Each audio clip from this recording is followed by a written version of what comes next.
Heil og sæl. Orðatiltæki glöggt gests augað mjög dýrmætt að mínu mati.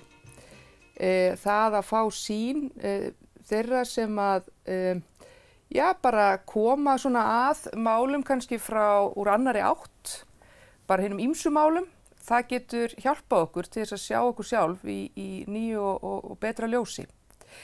Að vísu eru nú ekki gestir hjá mér hér í dag, en það má kannski segja að þeir séu svona, ekki heldur nýjir Íslendingar en svona kannski nýrri Íslendingar, heldur en margir aðrir Íslendingar.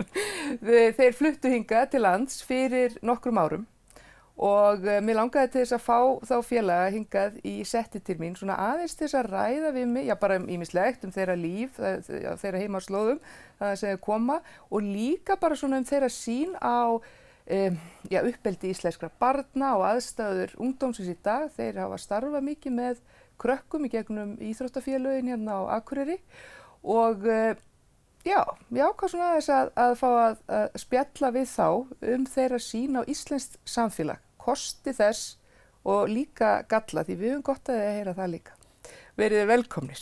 Takk fyrir. Sandor og Tufa. Ég ætla bara að halda mig við þau nöfn. Ég talaði það við ykkur hérna á undan að ég er ennþá að æfa mig í fullu nafni, ykkar beggja.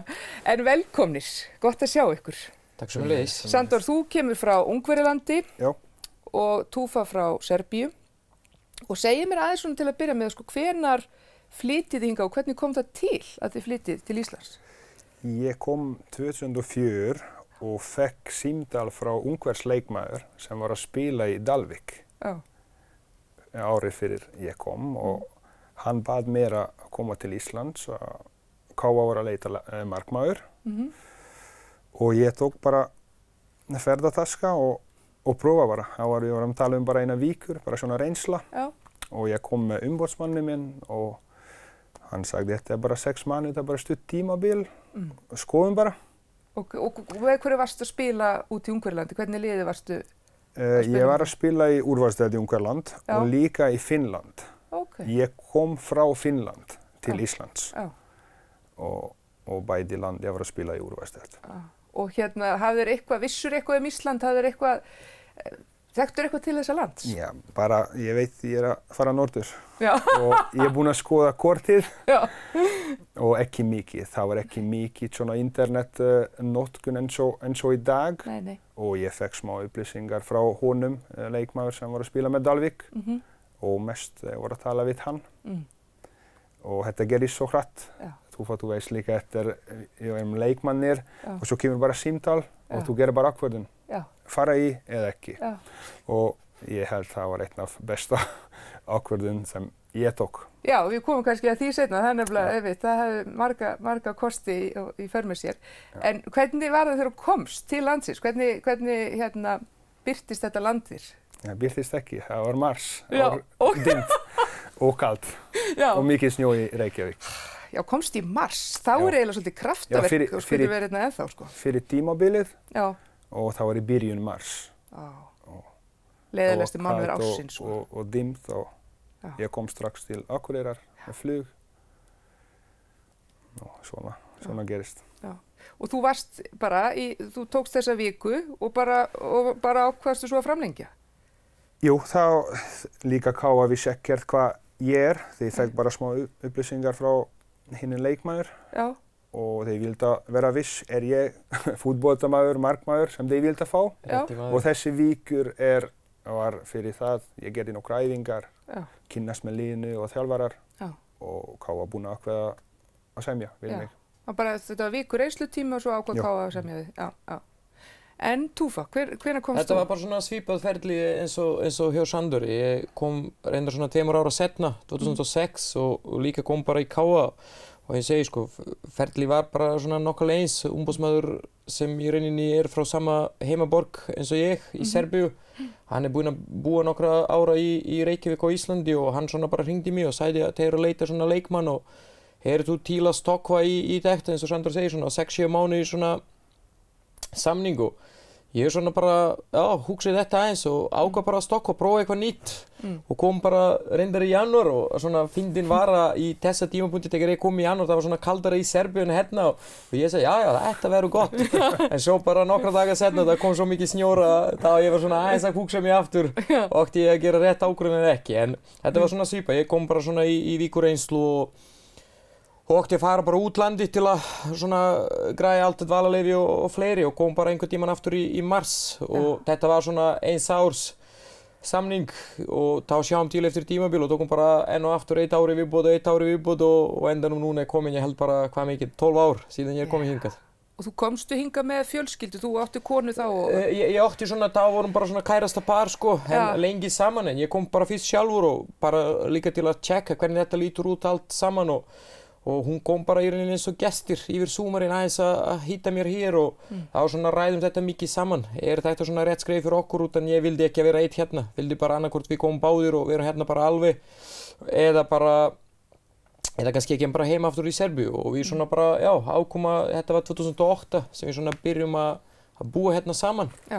Og þá ég byrjaði líka að þjálfa yngri flokka, hún kom bara í vinnu og eins og Sandor segi, ég svona meta þetta líka eins og eitt svona mjög góður ákvörðun sem við tókum svona eins og fjölskylda og eftir það bara eigum 2 börn hérna og erum að búa hér, erum mjög glaðir og ánægðir en maður veist aldrei hvað svona, hvernig kemur þetta bara í framtíðinni sko. En sko, þannig að börnin ykkar eru Íslendingar, þau eru fædd hér? Já, þau eru fædd hér sko, við samt erum svona með eitthvað ákveðna reglur heima, þeir tala bara serbnesku heima til að halda svona okkar tungumál líka í gangi. Miðað við að þeir eru lengi í leikskólanum eða skólanum en heima hjá okkur. En þeir eru bara fæddir hér og manni fyrra þegar fórum bara heim og vorum svona eitthvað mánuð frí þá svona síðasta vika þeir voru að spyrja okkur hvernig allar að koma tilbaka til Íslands fyrir þá svona heima var bara hér. Var hér, já.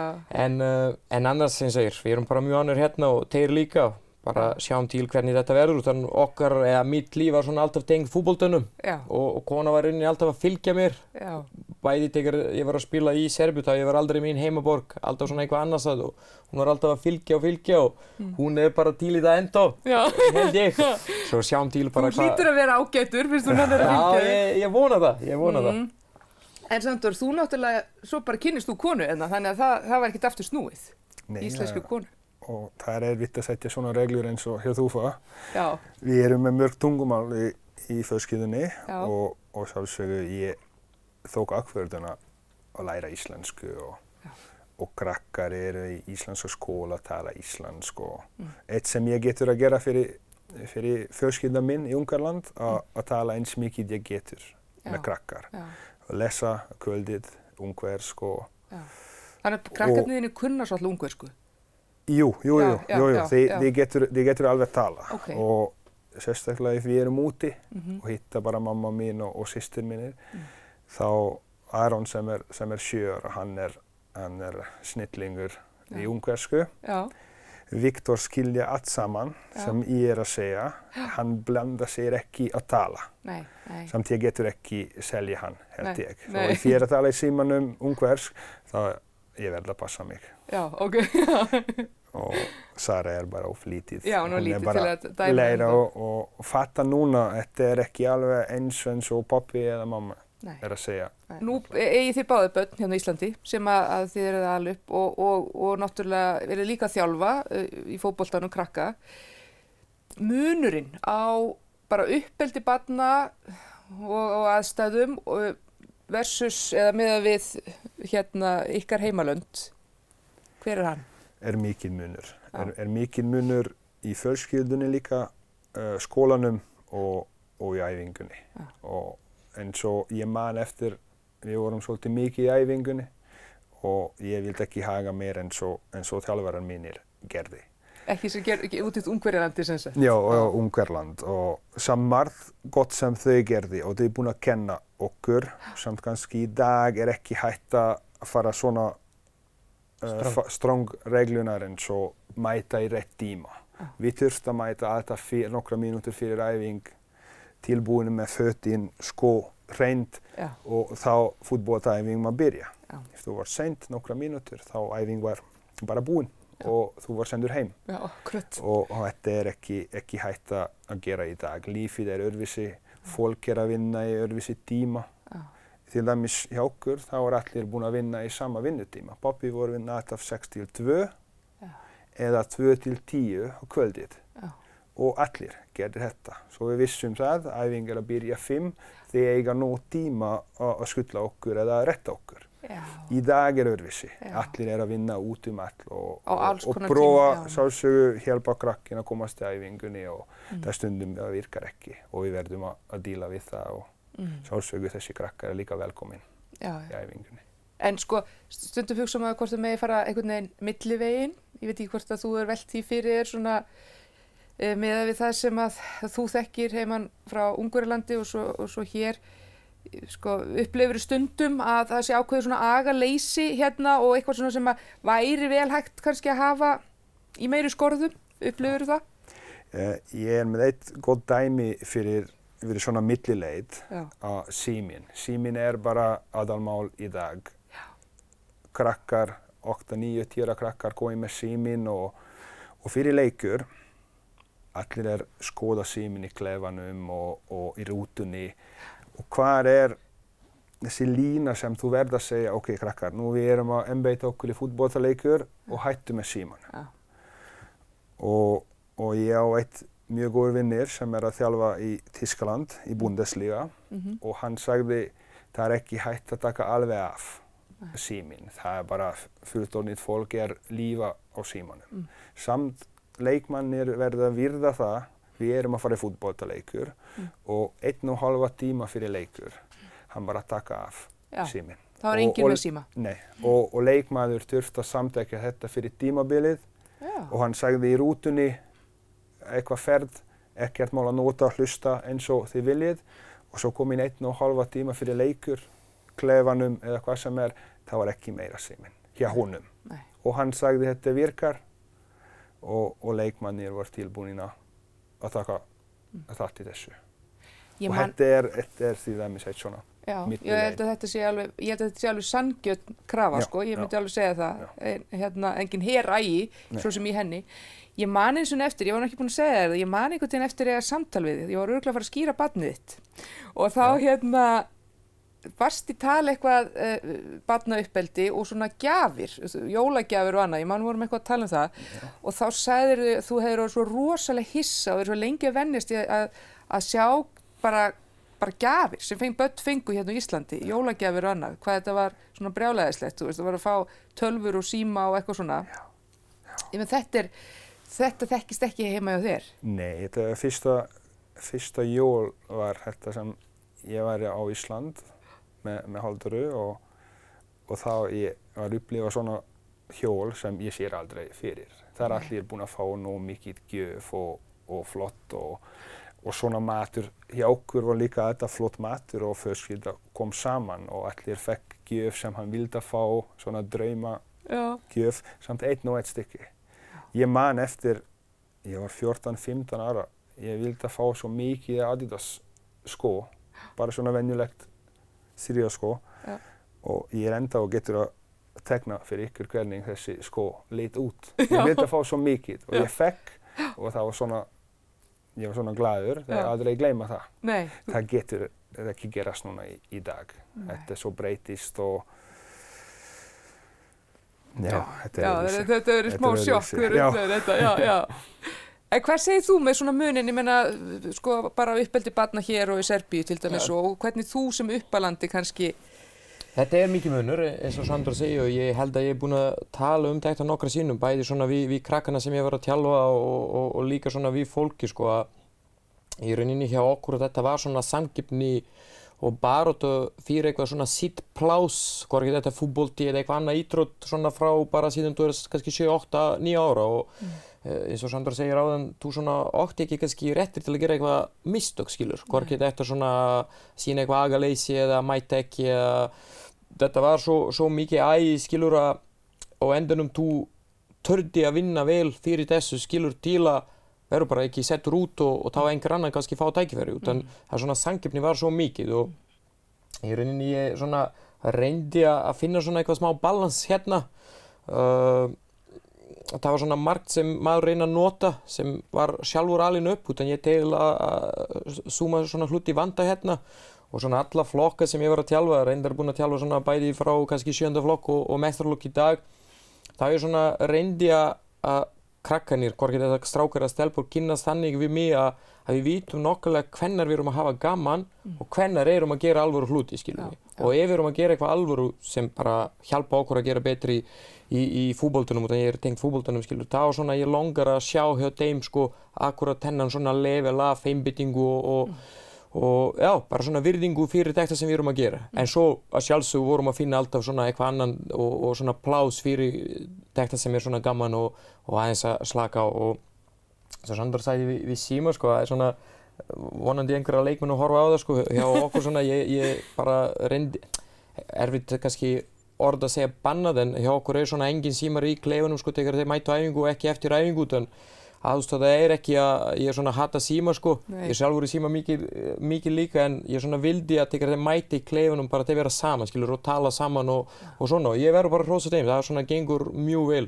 þessi 2 ár síðan við erum að vinna saman að þeir eru að virða þetta svolítið og ég til að þetta hjálpa svona þennan svona samskipti og til að tjeppa hópur saman, utan við törum bara okkur 20 í klefunum, ekki 2000 manns. Nei, akkurat. Þú veist að fókus á þetta lið sem þú ert að fara að keppa með og standa saman. Já, og líka skilur en segir sko, það bara líka gaman að þeir svona 4-5 tala saman í staðinn að 4 eru á símanum og 1 bara kannski svona feiminn og segir ekki orð, en þetta svolítið erfitt í dag að finna svona millileiðir til að svona allir vera ánægðir að þú samt ná mest úr fólkinu, hvorki þetta eins og hann segir sko krakkar í skólanum, ég meina ég með 2 strákar skilur sem eru 5 og 7 ára og að rembast við á sko í sama hluti eins og kannski með fullari fólki og þetta svona erfitt að líka útskýra og kannski finna akkurat millileið, en ég tel að svona millileið svona best og það svo margt gott sem bara jafnvel kannski var erfitt fyrir mig þegar ég var krakki sem ég getur notað í dag og bæði með mína barn og krakkar sem ég að þjálfa. Og svo líka skilur, það líka mjög gott hérna meðan svona eru allir í íþróttunum og það alveg saman hvað þú mikið efnilegur eða ekki og það allir peppaðir til að vera með og það mjög jákvæmt, það var ekki í tímapunkti þegar ég var lítið sko skilur, það var svona alltaf samkeppni og það byrja allir og endanum enda bara það eru 20 sem heldur áfram sko. Já, hér geta allir fengið að vera með og svo bara einmitt upp á hvernig aldri þegar menn bara hætta hvort þeir sjálfir sko. Og líka stöðning hérna foreldra fyrir sína krakkar í íþróttunum bara mjög mikið og góð skilur, krakkarnir hérna finnur svona mikið stöðning, hvorki þetta eins og Sandor segir sko bara hjálpa til að sinna þessu allt saman og stöðning bara í öllum hínu sko, hjá okkur þetta var ekki þannig mikið sko, foreldrar bara koma ekki nálægt. Nei, það var bara eins og ég sagði bara mjög oft, pappi minn ég held kom bara fyrsta skipti að horfa á mig þegar ég var 16 skilur, hann var búinn að heyra eitthvað vini sína, ég ágætur í fútbolta og þá hann ákvað bara að koma og horfa á það skilur, hann svona samfara sjálf þessi, ég góður í fútbolta eða ekki skilur, en hérna þetta öðruvísi og eins og segir sko, það svona gott að nota svona styrkleiki hjá báðum landum. En heldurðu að þú sért strangur pappi miðað við svona pappa almennt á Íslandi? Já, held ég sko, ég og kona erum ofta að ræða þetta saman og stundum eru sammála, stundum ekki, en eins og segir, maður svona reynir að svona setja líka eitthvað sitt stimplinn sem telja rétt miða við allt hitt sem í gangi og virðing fyrir Íslandis og þjóðutan. Við erum bara hérna og þetta eins og segir sko margt gott sem að gerast hérna og þetta svona að reyna að finna svona rétt balans og ég held svona að krakkarnir eru líka að venja sig í sko að það svona líka hluti sem kannski ekki í bóði eða eitthvað svona. En þetta bara kannski eitthvað sem verður bara að áfram. En hvernig upplifið þið svona bara íslenskt samfélag í heild sinni? Hvernig sko finnst ykkur þjóðarsálin þið vitið vera? Hvernig finnst ykkur bara íslenska þjóðin vera? Kostir hennar og gallar, svona ykkar mati? Ég held að segir svolítið mikið. Ég á Ísland síðan 2004, þetta 13 ár og þetta ég meina það, þetta miklu meira kostur en galli að vera á Ísland. Í því erum að tala vinnustæður, íþrótt, skóla fyrir barnið mínir. Þetta allt saman miklu betra en við getum að fá á Ungverjaland. Betra skipulagt. Ég sér framtíðið, ég sér hvað ég að fara í vinnunni og íþróttunum og krakkar í skólan og allt í fjölskyldamál ég ekki fara neitt frá Ísland hanga til að krakkar í skólanum til dæmis. Ég alveg viss þið í góðum hendum. Já, hér í skólanum. Skólan og rólegt. Og þú myndir ekki frekar vilja að vera í skóla út í Ungverjalandi? Nei. Það enda og mikið pressa í skólanum. Dóttir systir minn, hún 10 ára og rétt fyrir sumarfríð, 2 eða 3 dag fyrir sumarfríð, núna í júni. Hún fór heim og sagði, mamma, ég verð að læra eitt svona A4 blaðsíða, bara A til Z, og á morgun verður svona próf og kennari að fara að velja 4 krakki sem verða að standa upp og svo segja A4 blað. Og bara rétt fyrir sumarfríð. Það má ekki gera svona. Þeir krakkar spenntir að fara í sumarfrí og þeir búin að vera 1 ár í skólanum, standa sér vel og svo enda og gera eitthvað svona. Þetta aldrei að fara að gerast á Ísland og mér finnst það hárrétt. Já, það gott að heyra það, en þín sýn svona? Já, ég meina, það eins og segir sko, það svolítið munur í öllu. Reyndar tími í Serbíu að breyta síðan ég var krakki og í dag og svona mínir vinnir sem eru bara í dag með krakkar og svona vinkun og konu mín, við erum ofta að ræða við þegar erum að fara í Serbíu í svona sumarfrí og erum svona bara að bera akkurat eins og þú segir svona kostir og gallar og ég svona til að svona mesta kostur að vera hérna á Íslandi, sérstaklega við erum að tala svona ung fólk, hvorki þetta krakkar eða svona bara unglingur sko að ég svona segir akkurat að mér fannst að hérna svona þeir getur alveg ná sína drauma, skilur. Hvorki þetta tengt íþróttunum eða skólanum eða vinnu eða eitthvað annan, sko, mér fannst að hérna svona ung fólk sem hefur svona metnu getur alltaf ná sína drauma og þetta rosalega mikið kostur að hvorki þetta þú íþróttamaður eða námsmaður eitthvað svona, þú getur alltaf ná sína drauma utan þetta bara snýst þú sjálfa hérna, en hjá okkur þetta svona, þú hefur drauma eins og allir hinir sko, en þetta ekki snýst bara þú sjálfa sko, þú getur alveg klára háskólar og masters allan bakkan en samt fá ekki vinnu í sína starfi, skilur mig. Þú getur leggja rosalega mikið á sig í íþróttunum, en þetta svo margir hinir sem eru líka með og þetta svo mikið samkeppni, það stór spurning, verður þú að ná í gegn eða ekki. Hérna svona leiðin styttri og ég held bjartari, skilur. En svo aftur á móti, svona, ef við erum svona að tala eitthvað gallar, sko, skilur, það ekki margar, þetta svona fáar, eina sem við erum svona að passa og kannski enda ekki búin að venjast, jafnvel erum að búa hérna í 12 ára, það svona einhvern veginn hlutin alltaf reddast. Já. Og þetta svona eitthvað sem heyrist mjög oft að svona allir eru svona jafnvel að vinna saman í eitthvað mikilvægum verkefni eitthvað svona, það svona allir svona vinir og menn á rosalega erfitt að segja við hvort annan að hei, Hildur, þú ekki búin að standa sig alveg nóg vel í dag, sko, skilur mig. Fólki á erfitt að segja það, sko, og það mér fannst svona hlutina svona aðeins svona að reddast, en stundum reddast ekki, skilur. Og hjá okkur svona þetta svona aðeins meiri ábyrgð á hluti. Ef við erum vinir eftir að við klárum verkefni, skilur. Og þá getum við hafa gaman og gera hvað sem sko, en ef við erum í eitthvað að gera, sko, þá verðum við að standa okkur, skilur. En hérna svona aðeins svona léttara húgar varandi þetta sem ég ekki að segja rangt, skilur. En ég algjörlega sammála. Ég held að þetta sé svo réttmætt ábending hjá þér.